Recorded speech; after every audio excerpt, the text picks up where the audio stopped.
Hello friends, welcome again two smart being English. আজকের এই ভিডিওতে আমরা দেখব top 10 rules of error correction, যেগুলো তোমাকে সেন্ট্রালের বলো বা রাজ্য সরকার বলো, যে কোনো পরীক্ষায়, যে কোনো লেভেলের পরীক্ষায়, যে পরীক্ষাতে ইংলিশ রয়েছে, তুমি 10 স্ট্যান্ডার্ড বলো, 12 স্ট্যান্ডার্ড বলো বা গ্র্যাজুয়েশন লেভেলের যে কোনো পরীক্ষাতেই তোমাকে খুবই এরর কারেকশনের রুলস শিখতে, তুমি বেসিক, একদম বেসিক থেকে তুমি এরর কারেকশনের রুলসগুলো তুমি শিখতে পারবে এই ভিডিও ক্লাসগুলো যদি তুমি অ্যাটেন্ড করো। সো ভিডিওটা তোমাদের জন্য খুবই ইম্পর্টেন্ট হতে চলেছে, ভিডিওটা শেষ অবধি দেখো। ভিডিওটা ভালো লাগলে অবশ্যই লাইক করবে আর চ্যানেলে নতুন হয়ে থাকলে সাবস্ক্রাইব করবে। শুরু করছি রুল নাম্বার 61 থেকে, যেটা রয়েছে দেখো, ল্যাটার LATER, তারপরে latest LATEST, latest refer to time. Later আর লেটেস্ট এই ওয়ার্ড দুটো কী করে, টাইমকে রেফার করে, কিন্তু সময়কে রেফার করে। আর latter LATTER and last refer to position. এবার এখানে দেখো এক্সাম্পলের মধ্যে বুঝতে পারবে ভালোভাবে, যেখানে নাম্বার এ যেটা রয়েছে প্রথমে, যেটা হি ওয়াজ ল্যাটার দেন আই এক্সপেক্টেড, মানে আমি যেটা আশা করেছিলাম তার থেকে সে ছিল কি দেরিতে এসেছিল, হি ওয়াজ ল্যাটার। ঠিক আছে, তারপরে দেখো বিতে যেটা রয়েছে, it is the latest addition. এটা হলো কি লেটেস্ট এডিশন, যে টাইমের মধ্যে লেটেস্ট যে এডিশন, যে কোনো বই হতে পারে বা যে কোনো কিছুর হতে পারে, এটা কিন্তু লেটেস্ট এডিশন, LATEST। আর ল্যাটার কখন হয়, LATTER, ল্যাটার। দেখো, she received the last position in the class, এখানে লাস্টেরটা আগে রয়েছে, লাস্ট দেখো, লাস্ট পজিশন। লাস্ট কি বলছে, লাস্ট কখন হয়, ল্যাটার অ্যান্ড লাস্ট যখন পজিশন হয়, কোনো স্থান বোঝায়, মানে একজনের থেকে একজনের বা একটা জিনিসের থেকে আর একটা জিনিসের বা যে কোনো কিছুর যখন স্থান বোঝায়, পজিশনটা কোথায় রয়েছে সেটা বোঝায়। She receive the last position in the class, সে ক্লাসের মধ্যে সবার থেকে লাস্ট পজিশনটা সে পেয়েছে। তারপরে দেখো, হি ইজ ল্যাটার দেন রোহিত, সে কি রোহিতের থেকে কি ল্যাটার। ল্যাটার বলতে এখানে কি বোঝাচ্ছে, এখানে LATER না, কিন্তু এটা কিন্তু LATTER। ঠিক আছে, ল্যাটার বলতে তার পরের পজিশনে, মানে রোহিতের পরের পজিশনে রয়েছে। He is latter then Rohit, মানে রোহিতের পরে সে রয়েছে। ঠিক আছে, তারপরে দেখো rule number 62, when cardinal and ordinal are use together, ordinal precedes the cardinal, ordinal precedes the cardinal. এখানে দেখো এক্সাম্পল দিলে ভালোভাবে বুঝতে পারবে। এক্সাম্পলের মধ্যে যেরকম রয়েছে কি, প্রথমে the first 4 boys will be given the chance, মানে প্রথম 4 জন ছেলেকে এই চান্সটায়, সুযোগটা দেওয়া হবে। ঠিক আছে, সো এখানে কি বলছে, ফার্স্টের পরে কিন্তু 4 হয়, এখানে এর যদি এরকম থাকতো, the 4 first boys will be given the chance, এরকম কিন্তু হবে না। আগে আমাদের ফার্স্ট এটা ইউজ করতে হবে, ফার্স্ট মানে প্রথম 4 জন, আমরা 4 ফার্স্ট বয়েজ না, কিন্তু সেটা কথাটা হয় ফার্স্ট 4 বয়েজ। এখানে এটাই রুলের, এটাই মেন কথা। তারপরে দেখো, he was one of the first, ঠিক আছে, one of the first 3 finalist, one of the first 3 finalists. আর এখানে কিন্তু এটা মনে রাখবে, যখন ওয়ান অফ দ্য ইউজ করি তারপরে ওয়ার্ডটা থাকে, সেটা কিন্তু প্লুরাল হয় সবসময়। ঠিক আছে, তারপরে দেখো rule number 63, numeral adjectives R used for countable noun only, শুধুমাত্র যেগুলো কাউন্টেবল নাউন তার আগে কিন্তু নিউমেরাল অ্যাডজেক্টিভগুলো ইউজ করা হয়। And they show how many persons or things are meant or in what order a person or thing stands. So এখানে দেখো এক্সাম্পলের মধ্যে যেটা রয়েছে, I have taught you little things, I have taught you little things কখনো হয় না কথাটা, এখানে কি হয়, ফিউ থিংস। ঠিক আছে, কোনো একটা ধরো জিনিস, ফিউ থিংস, এগুলো কি আমাদের যখন আমরা গুনতে পারি কোনো জিনিস, থিংস, কিছু জিনিস, আমি টট ইউ ফিউ থিংস, কিছু জিনিস আমি তোমাকে শিখিয়েছি। আর ফিউ থিংস, লিটিল কখন, লিটিল যখন আমরা অ্যামাউন্ট বোঝাবো, লিটিল LITTLE, লিটিল যখন অ্যামাউন্ট বোঝাবো তখন হবে সেটা লিটিল। ফিউ যখন নাম্বার হবে তখন কিন্তু সেটা ফিউ হবে, ফিউ থিংস। লিটিল থিংস কিন্তু কখনো হয় না। লিটিল ওয়াটার বলতে পারি, লিটিল অয়েল বলতে পারি, এরকম জিনিস বলতে পারি লিটিল, কিন্তু লিটিল থিংস কখনো বলতে পারো না। লিটিল নলেজ বলতে পারি, তখন কিন্তু ফিউ বলতে পারো না, ফিউ নলেজ বলতে পারো না, তখন লিটিলই বলতে হবে। ঠিক আছে, তারপরে দেখো, শি হ্যাজ মাচ পেন্স, এখানে মাছ হয় না, কিন্তু কথাটা হয় many pens. She has many pens, তার অনেক পেন রয়েছে। তারপরে দেখো rule number 64, adjectives of quality show how much of a thing is meant. Adjectives of quality, some, much, little, enough, all, no, any, great, half, sufficient, whole are used for uncountable nouns. এবারে এখানে দেখো uncountable নাউনের আগে আমরা কি use করতে পারি। এখানে দেখো প্রথমে যেটা রয়েছে, I ate a few rice, a few rice কিন্তু এখানে হয় না, এখানটা কি uncountable noun. A few rice হবে না, এখানে কি সাম রাইস, আমি কিছু ভাত খেয়েছি, আই এট, খেয়েছিলাম। ঠিক আছে, তারপরে দেখো, give me many milkshake, give me many milkshake, এখানে কিন্তু মেনি হবে না, মিল্কশেক, এখানে এটাও কিন্তু আনকাউন্টেবল নাউন মিল্কশেকটা। এখানে কি হবে, গিভ মি সাফিসিয়েন্ট মিল্কশেক, ঠিক আছে, বা গিভ মি লিটল মিল্কশেক, এরকম আমরা বলতে পারি। সো এরকম কিন্তু হবে, এটা কিন্তু বুঝবে।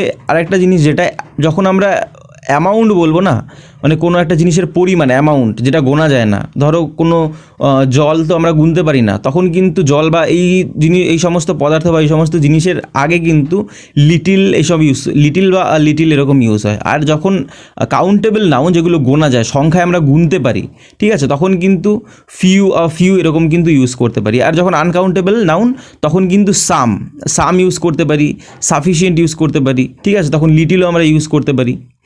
যেরকম মিল্কশেক এখানে কি জলের মতোই তরল পদার্থ, তাই এখানে আমরা লিটিল, সাফিসিয়েন্ট এরকম বলতেই পারি, ঠিক আছে। এগুলো কিন্তু ফলো করবে, যখন সেন্টেন্স পড়বে এগুলো ফলো করে দেখবে। তারপর দেখো rule number 65, when need or dare is followed by not it turns into modal auxiliary. যখন নিড আর ডেয়ার এর সাথে আমরা নট ইউজ করি, মানে ডেয়ার দিয়ে যখন আমরা নেগেটিভ সেন্টেন্স বানাই, তখন কিন্তু সেটাকে কিন্তু মোডাল অক্সিলারি হয়ে যায়। নিড বা ডেয়ার এই দুটো যখন আমরা নট ইউজ করি বা কোশ্চেন করি, তখন কিন্তু সেটা কিন্তু মোডাল অক্সিলারি কিন্তু হয়ে যায় নট ইউজ করলে মেইনলি, বা নেগেটিভ ইন্টারোগেটিভ সেন্টেন্সেও। তারপরে দেখো কি বলছে, ইন দ্যাট সিচুয়েশন, এই সিচুয়েশনে কি, ইট টেক্স বেয়ার ইনফিনিটিভ, এটা বেয়ার ইনফিনিটিভ নেয়। And we can not use needs not or dares not, কিন্তু আমরা তখন বলতে পারি না। দেখো এক্সাম্পলে রয়েছে, হি needs not to do it, এখানে কিন্তু হবে he need not to do it, needs not কিন্তু বলতে পারবে না, এখানে প্রেজেন্ট টেন্সে রয়েছে, প্রেজেন্ট ইনডিফিনিটে, তারপরে থার্ড পার্সন রয়েছে সিঙ্গুলার নাম্বার হি, সো এখানে কিন্তু নিডস করা যাবে না, এখানে নিড হবে, ঠিক আছে। তারপরে দেখো he dares not to come again, না he dare not to come again, এরকম কিন্তু হবে। যখন আমরা নট ইউজ করব তখন কিন্তু এটা মোডাল অক্সিলারি, তখন কিন্তু হয়ে যায় এটা। তারপরে দেখো rule number 66, modal auxiliaries are not use together, modal auxiliary কিন্তু একসাথে ব্যবহার করা যায় না, but two auxiliaries can be connected by a conjunction. Modal auxiliary কি, আর নট ইউজ টুগেদার একসাথে আমরা ইউজ করতে পারি না, কিন্তু আমরা একটা কনজাংশন যদি ইউজ করি তখন কিন্তু আমরা ইউজ করতে পারি। দেখো এখানে এক্সাম্পল দেখলে ক্লিয়ার হবে, হি শুড মাস্ট ডু ইট, এটা কিন্তু শুড একটা মোডাল অক্সিলারি, মাস্ট একটা মোডাল অক্সিলারি, এটা কিন্তু একসাথে আমরা ইউজ করতে পারি না। কখন পারি, হি কুড না, হি শুড হবে, শুড অ্যান্ড মাস্ট, সেন্টেন্সটা এখানে ভুল হয়ে গেছে, এটা এরকম হবে, হি শুড অ্যান্ড মাস্ট ডু ইট, এখানে আমরা অ্যান্ড যদি ইউজ করে দিই, ঠিক আছে, তাহলেই কিন্তু সেটা কারেক্ট হয়ে যায়। তারপরেও এখানে দেখো এই সেন্টেন্সগুলো এখানে ভুল টাইপ হয়ে গেছে, প্রথমটাই দেখো শুধু, হ্যাঁ, হি শুড মাস্ট ডু ইট, এটা কিন্তু আমরা একবার এরকমভাবে ইউজ করতে পারি না, এটা করতে পারি কি, he should and must do it. যদি এরকম থাকে পরেরটা, he should and he could and should go now, যেরকম রয়েছে, দাঁড়াও দেখাচ্ছি, পরের এই সেন্টেন্সটাই যেটা রয়েছে, হি কুড শুড গো নাও, ঠিক আছে, এটা কিন্তু আমরা ঠিক করতে পারি কীভাবে, এখানে যদি অ্যান্ড ইউজ করে দিতে পারি, কুড অ্যান্ড শুডের মাঝখানে যদি অ্যান্ড দিয়ে দিই, he could and should go now, সে পারে, কুড মানে কি পারা, অ্যাবিলিটি, অ্যান্ড শুড মানে কি উচিত, গো নাও এখন যেতে, এরকম তার মানে হয়। মানে should and must do now একই, শুড মানে উচিত, মাস্ট মানে অবশ্যই, ডু ইট এরকম কিন্তু মানে হয় যখন আমরা অ্যান্ড ইউজ করি কনজাংশন বা অন্যান্য যে কোনো কনজাংশন, মেইনলি অ্যান্ডটাই ইউজ হয়, ঠিক আছে। সো এটা বুঝলে।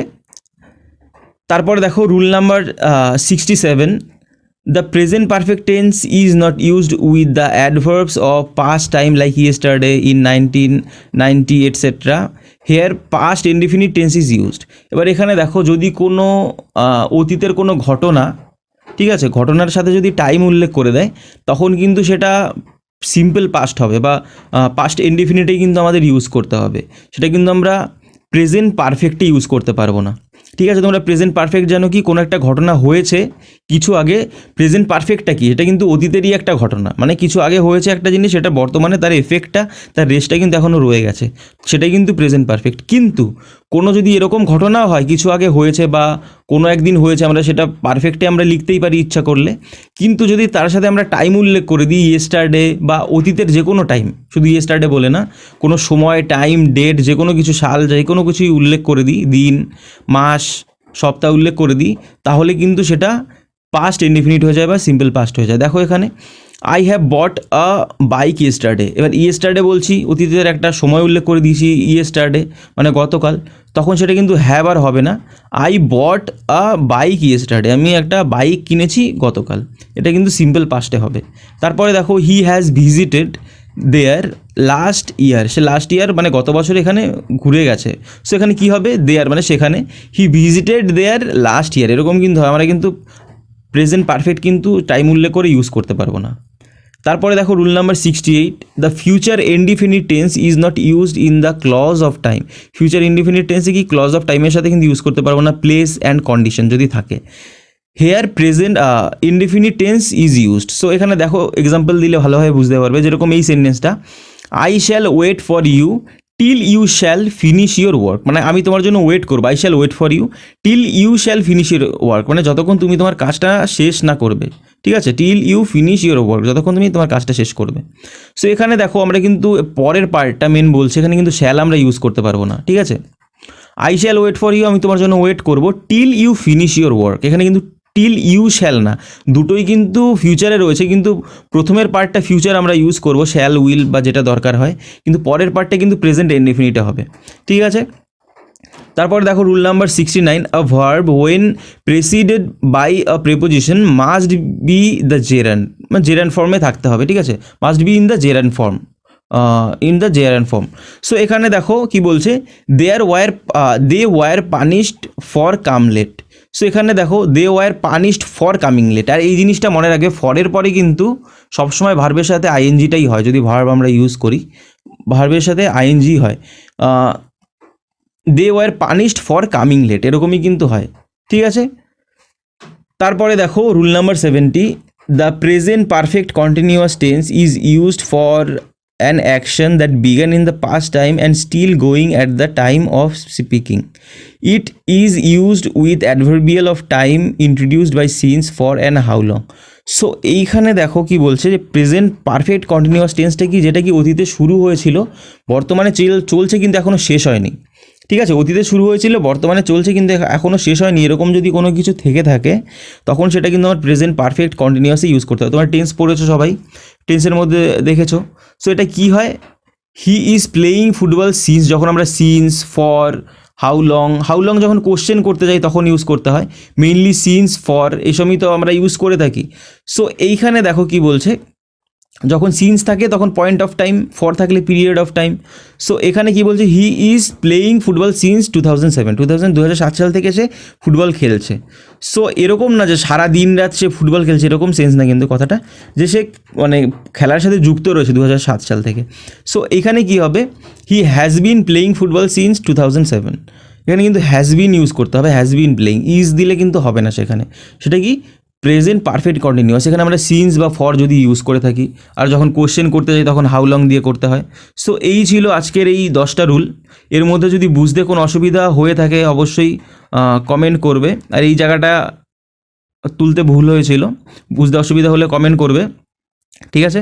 সো এই ছিল আজকের ক্লাস, আর লাস্টে দেখো কোশ্চেন অফ দ্য ডে, সবাই কিন্তু কমেন্ট করবে, এর অ্যান্সারটা কিন্তু অবশ্যই দেবে।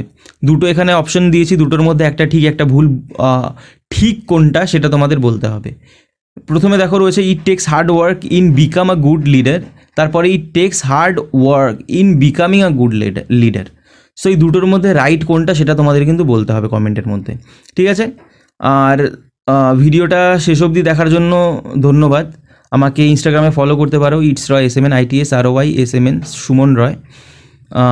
সো আজকের জন্য এইটুকুই, আর ডাউট থাকলে অবশ্যই কমেন্ট করবে, পরের নেক্সট ভিডিওতে আবার দেখা হবে।